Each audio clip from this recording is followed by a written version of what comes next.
Okay. He- So if he does go, Mhm. do we consider Rafa? Because I'm seeing Rafa's second return, the second coming. I'll be back. Terminator 2 thing. Do we consider it? Oh, of course, it's definitely a consideration, but I just feel that don't get me wrong, as much as I love Rafa, but I just feel that Pochettino is more of an attractive option. But I would take Rafa. Don't get me wrong, I would take Rafa, but I would take Pochettino ahead of Rafa. I'd take Rafa because he's been there. He came to us when nothing was popping. He came when nothing was happening. And so I know he has a genuine interest in making that team happen. Obviously, I know.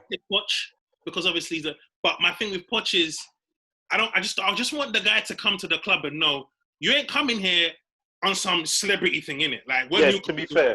Do you know what I mean? I'm gonna take my answer back. I'm gonna take my answer back. Yeah. Got a point. Already.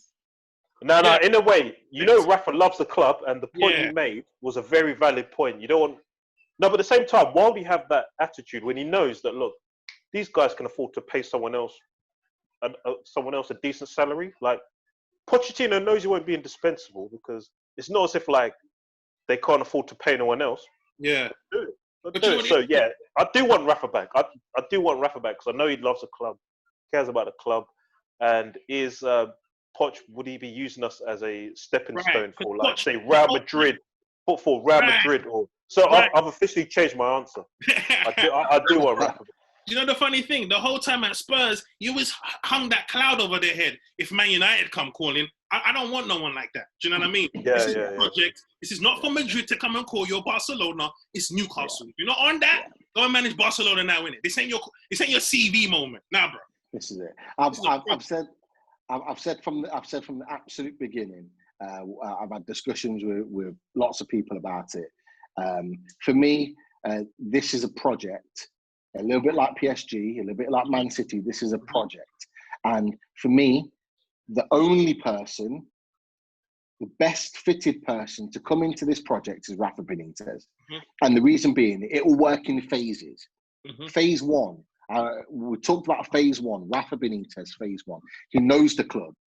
You've already seen what he can do with the club when he's fighting against the owner and the managing director, what he can create for the fans, for the club, for the players. Some of the players he got the best out of that other managers wouldn't even look 2 seconds at. No. He's got the best out of them. Just imagine what he could do with an unlimited budget. He wouldn't even need an unlimited budget. He could still spend 60 to 80 million a year and still take us to that next level. Yeah. Because that's what Rafa Benitez is about. Yeah. He works tactically on the training ground, right? He works with the players. He's not a mate. He doesn't put your arm around you, but you know as a player that you can trust him, and you know he will take you to that next level. And that's just day to day. As well as that, Rafa's connections around the world. Seb talked about South America, talked about places in Spain, France, all over.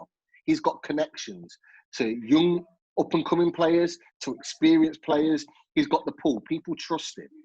Players trust him. Top players trust him. Right. There's players that we could have had at the club, quite easily if he was allowed to. Yeah. I know that Vasquez at Real Madrid wanted to come to us. Alcacer, who eventually went to Dortmund, would have come to us. Chicharito, that deal was done. He was coming to us, but Rafa wanted it done straight away in that summer when we come to the Premier League. Managing director Lee Charnley messed around with it, eventually went to West Ham and just kind of fizzled out. Rafa would have got the best out of him. He was a goal scorer. He would have got been our replacement for Gale. Yeah, and they're just cheap signings. Cheap signings. When you're talking about the top end, Rafa has got such knowledge that you can trust him. The question mark is that a lot of people talk about the fact that he, doesn't play this great expansive football. Look, Rafa's never been that type of manager. He's always been defensively tactical in terms of, right, we shut up shop. We don't concede too many. But you look at Liverpool, you look at Napoli, You look at Valencia before we went to Liverpool. Some of the football they played was outstanding at times. Yep. 6-0. They beat us 6-0. Yeah. But you need the players. And you need a manager to be able to have the freedom to get those players. Under this regime, he would do that. He would build the club. He would build the club up. After 4 or 5 years, if he's kind of got to his ceiling, then you go for a Pochettino, where the stature of the club is very different at that point. Yeah. And an Allegri, where the stature is different, where managers are not coming to be a celebrity, like you guys said. They're coming because they want to take the club to the next level. And that's where the phase comes in. People are talking about Mbappe's and Griezmann's and whoever's. No. You can get marquee signings that are not those players that you're paying £300,000-400,000 a week, right? You can get other players that are just as much of a marquee signing, like a Havertz, for example, or somebody else out there can be a marquee signing that you can build a team around for 10 years. Do you not think... I just want to ask one question. Why is Pochettino seen as higher than Benitez? What has he done? Unless I've missed something. Yes, he got Tottenham to he's done a lot. He's a modern... purely because he's a modern manager. I'm still looking at the season in nothing. Look what he's done with youth players. Look what he's done with all those youth players that have come through the Tottenham ranks. Harry Winks, all those guys, giving them minutes. You can tell he's a good manager. He's a good coach. If we had Poch before we had Rafa, we'd be saying the same thing about Poch right now. We need to get him back. But that's not the thing. We've had Rafa, and we know if he. Do we want a youth coach, or do we want someone who's got a proven CV? Hey, real talk. For a job, do you hire them on potential, or do you hire them because they know what they're doing? Hey, real talk. If Poch is on Depends his on what you're looking for, and we give him money, he will do his thing. He will definitely do his thing. Yeah. I'm just saying, I'd rather Rafa because I've seen what he's done for my club. Yeah. I see what Poch did for Tottenham. I see what Rafa did for a club where he didn't need us. He didn't. The last season, everyone's talking about his tactical approach. Jose Perez was scoring. He scored 10 goals at the back, just off the chain. Yeah. We were playing great football. Like it was that Leicester game where he scored the header that Brendan Rodgers was like, we need this, brother. And what does our chairman? Yeah, I remember that game. That was a Friday night. I remember. I was playing FIFA at my friend's house. That was a Friday night game. I was there. Is it? We played amazing football under Rafa. And what did we do? We sold a Jose. And he was playing out of position. Yeah. That wasn't he. He wasn't playing his position. No, he stepped up that season. So we've seen what Rafa can do. A Jose, what's his name? Rondon, Shelby, Matt Longstaff was balling already. Come on, man. So Clinton. Yeah, go on. I was going to say all of that. What you guys have just said is under a budget where the club was making a profit. Yeah, you can't even call it. You know what I mean? You can't really. All of that was under a regime where they were actually making a profit every year in terms of money being spent and money coming in. And that says everything. He was producing that type of football for our club under those circumstances. You give him the keys. You know he's going to take us forward. Plus, Pete, you know that. If we bring Rafa in, the feel-good factor won't even have to be. We don't have to warm to Poch. Rafa would be in the streets already. Like, daddy's home.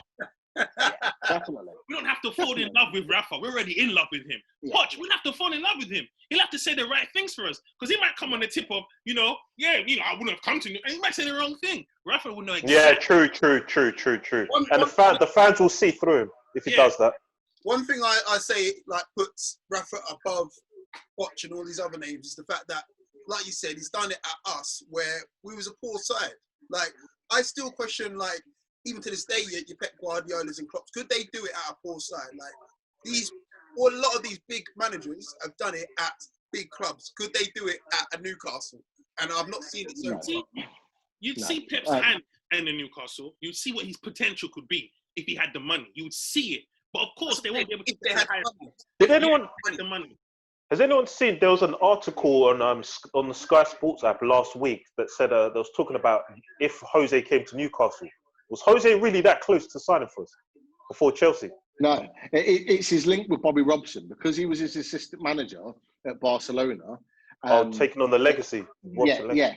So Mourinho's always said that at some point he would, if the circumstances were right, meaning we were big enough and we had enough money. Yeah. That's effectively what it means. That's what I'm saying. He would love to manage him. So no doubt. Once he sees if we get taken over and he sees his Tottenham stint through, no doubt at some point he'd want to come and manage. Oh yeah, he would. Because and don't forget in a position to manage. And there's all the fact that he's never won a game at St James's Park as well. Yeah. So there's all of that mystique that adds to it in his head. All those little mind games. Yeah, he's never won a game at St James's Park. He never won. Did Chelsea. I know we're always ready for Chelsea for some reason. We're always ready for Chelsea. Yeah. For some reason. I'm always confident. Whenever we're playing United, Chelsea at home, I'm confident we'll win. The thing is, you're right in the sense where I would never want Jose at Newcastle. Never, ever, ever. He's the last man I want at Newcastle. I don't want a manager whose ego is bigger than my club. It's all about him. This is Newcastle United. This is not your time to say, right, Pep's Newcastle. No, it's Newcastle and Pep United. I'm Pep, you know what I'm saying? We're first. And everybody has to know that. Because we're in a position where we're quite vulnerable. We get money, everyone's going to be trying to come to the club. And we want people that are really about growing. Because I don't want this to be a 2-year thing where we're losing faith. I want it to be a project where we're able to just sustain ourselves and be respected. Yeah. And this is why, if this happens, they've got to get the right people in the club. Yeah. The one thing Man City did that really kicked them on is they got the technical director from Barcelona. Can't remember his name, can't pronounce his name, but he was world renowned. Was that the one that went to Tottenham? No. They got him straight from Barcelona. He came from Barcelona straight over to Man City. Okay. Can't pronounce his name. I know who he is. I just can't pronounce his name. But they paid a lot of money to get him in. Once they brought him in, their pool of where they signed players just completely transformed, and to the point where you see the Man City that they are now. We need that type.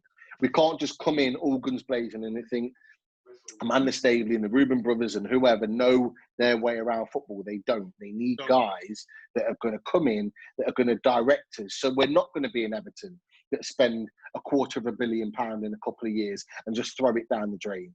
And now having to pay Ancelotti a fortune, and have got a mixed match load of squad that they're no better off than they were before. Well, I don't want to be an Everton. I don't want to be that. I want to be that team that are not going to be challenging top 4 next season, but are going to slowly start building, start growing, but growing the club at the same time. So the stature and the quality on the pitch is going in the same direction. Yeah. That's what we need. So what do you think about, I know Clint, and you're directing this, but I've got a question to ask. What are your guys' thoughts on a director of football? I think bring Dennis Wise back. Man, I do not want that name mentioned anymore. Can you see what you're a joker. Can you see what we've gone through? Who puts Dennis Wise as a technical of anything? He's on the pitch. God. Oh, that's jokes, man. I can't believe you said that, man. That's why we need, like Pete said, that's why you need, these people will bring the right people. Mike Ashley was taking us for dickheads.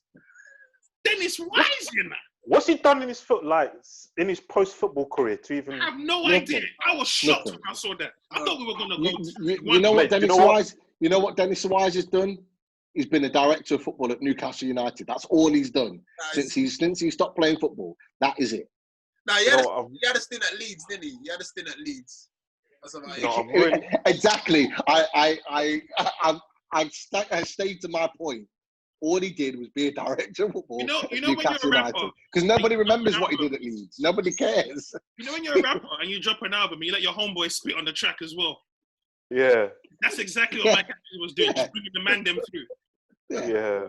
And so it's a joke, man. So when you've gone from that, you have to ask yourself, we want serious people, man. And this is it. And a lot of the talk, you see everything in the papers about players and blah, blah, blah, and this, that, and the other. But you listen to the respectable journalists, the ones that seem to be the closest to the deal, and that's all they talk about. They talk about the fact that they are looking at bringing in the right people, the sporting directors, the technical directors, the scouting networks, and really developing and building that. And they talk about building the training ground. So the signs are positive in terms of they're actually looking at the things that we're talking about right now, that they want to develop the club from the inside and not just be kind of a hollow shell that we are at the moment, where, you know, we've got hardly any staff at the club as it is. Yeah. They're already looking at building and developing the club. So that's, you know, when this gets, you know, if, when, or whatever gets announced, that's the thing that I'm interested in, is their vision and what they come out and say initially about how they're going to build the club and who they're going to appoint and what they want to do. That's what I'm interested in. I'm not interested about these players that have been, these 50, 60 players that have been linked, because the vast majority, 98% of them are not even going to be even bidded for by us this summer. Yeah, of course it is. Trying to ship their players about.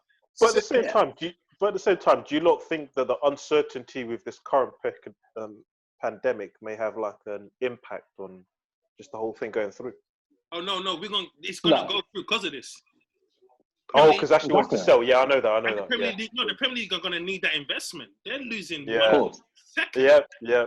Of course. If it wasn't for the piracy stuff, this deal would have been signed off by now. The Premier League are looking at it. The Premier League are losing money right now. Yeah. They're struggling. Yeah. They're struggling. They need the money. They know that the vast majority of the 20 Premier League clubs can't go out this summer and spend vast sums of money on players because they're all skinned. Newcastle can.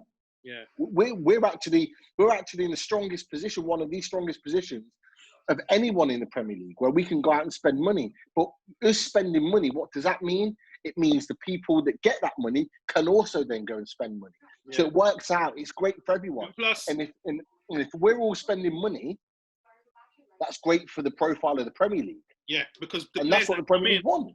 Will attract the TV. We're the story. Yeah. If we get a takeover, we're the story next season. Yeah. Of course. That's the issue. You understand? We'll be the story every year until we win the Premier League. Yeah. But do you not feel also, sorry to go back to the last topic, but with the whole director of football thing, we never really covered that. But you hear all these stories about the manager and the director of football falling out. And I was going to say, the hottest prospect right now is that Luis Campos. He's at Lille, and he did a madness with Monaco, got them like to where they are now, and now he's obviously at Lille. So he's the guy. Like, if we're really serious about getting a good director of football, like a sporting director, that's the guy. As much as I would love to see like a Keegan or whatever, if we really want someone. Keegan, fuck out it, nah. No, but that's what I'm saying. As much as I want to, like, that's sentimental, isn't it? I'm talking about now with my business head on. We need to do like that. Yeah. And it'll be done on a business basis. Yeah. So the Keegan will come in as an ambassador of the club. Yeah. They may even name a stand after him. Yeah. They'll bring him into the club to the point where he can attend every week and not feel like he can't. Yeah. And he'll end up being on Sky and doing the Sky things on Super Sundays, and he'll do all that stuff because he'll be connected to the club, and it'll be great because we'll have a Newcastle ex-manager, ex-player that's actually representing us in the media, and he'll be that guy. He won't be the sporting technical director, the Campos that we talked about. Now, he's been linked with Spurs and he's great mates with Mourinho. And I know Mourinho really wants him. But everything's all up in the air. There's talk yesterday that he's going to stay and that he's going to sign a new deal at Lille. I'm not sure. There's Henrique that I think has been at a couple of top clubs as well, another sporting director who's been very successful, who's potentially available. There's a few out there.